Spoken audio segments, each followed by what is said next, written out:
তারা আপনি সলিড থাকেন, আপনার কিছু হবে না। আপনি পুলিশে কেন ছাত্রলীগের ওকে নিয়ে যেতে, ছাত্ররা তো তুলে দিবে, এটাই তো শেষ না। ও কেন নিয়ে যাবে পুলিশ ওদের? ওরা আমাদেরকে মারছে, আমরা কি ভুলি নাই?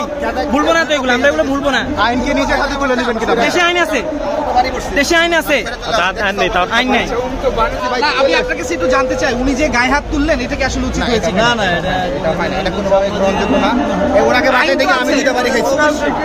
সাংবাদিকরা তো আসলে প্রশ্ন করবে, সাংবাদিকরা তো প্রশ্ন করবে, প্রশ্ন করলে কি মারধর করতে হবে? ওনাকে বাসা থেকে আমার দিকে বাড়ি বসে এখানে বলেন ভাই, বলেন কি হচ্ছে ঘটনা?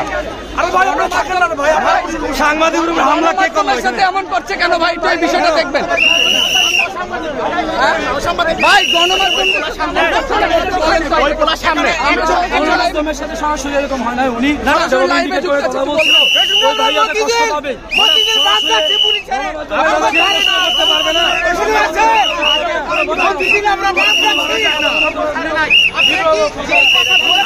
কথা বলে